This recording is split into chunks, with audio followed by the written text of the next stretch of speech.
there, Derbyverse, it's Nox, and today let's talk about some tips for guest skating, because guest skating is great for a million reasons, but especially if you're a new skater or you haven't done it before, you might have some hesitations or some questions. So here are a few of my favorite tips for guest skating. Number 1, contact the league ahead of time, aka don't crash practices. That's a bad look. Not only do many leagues have special practice schedules with, different practices for different skill levels or different focuses, but they might even have private team practice. Contact the league first to see about schedules, expectations, waivers, drop-in fees, if you need tennis shoes, stuff like that. Also, this is when they'll fill you in on what, wheels you'll need, what kind of, surface they skate on, expectations, if they have an off-skates portion or a scrimmage portion, other important practice details. Number 2, bring one black and one white shirt. Not purple, not gray, not rainbow, black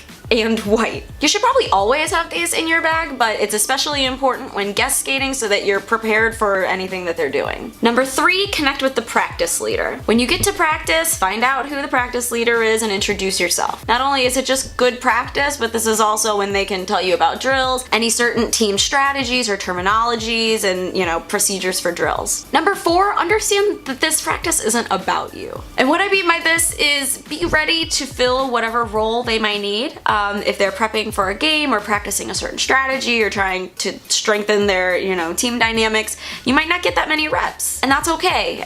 You might just have to fill in where they need you. They might need you to be a jammer when you're a blocker, vice versa. You might just have to sit on the sidelines. They might need you to NSO. Sometimes you're gonna get a billion reps because not a lot of people showed up to practice. You never know how it goes, and just be ready to do it all in the name of Derby love. Also, it's important to note that whether or not we like it, we are representing our league when we go to other leagues. Number 6, get ready to learn. Oh, super cheesy. Even if you're not getting a bunch of reps, you can learn a lot just by watching how they run a practice. How are the chit-chat levels? Do they do any drills you do but do them differently? Do they do different drills entirely? Do they have an off-skates portion? Do they run scrimmage scenarios? Just how do they do practice? How do they learn roller derby and teach it to everyone else? Take notes and bring it back to your league. I'm sure there's something great you can do with it. And lastly, get out of your comfort zone. This is a great time to do things you normally don't do and test your skills in a new environment. Try taking a leadership position in the pack if you're a newer skater, or jam if you're a blocker, or vice versa. Really, guest skating is such a great opportunity to learn new things, try new things, and meet amazing people around the Derbyverse. Check out my recent blog post with a few of my favorite reasons to guest skate, and check out everything else on my site at noxtalks.com. Just a little shameless promo.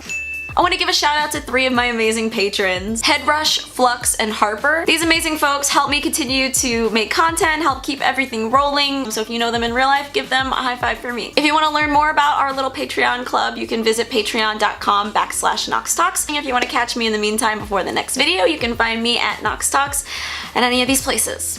Let's talk about roller derby.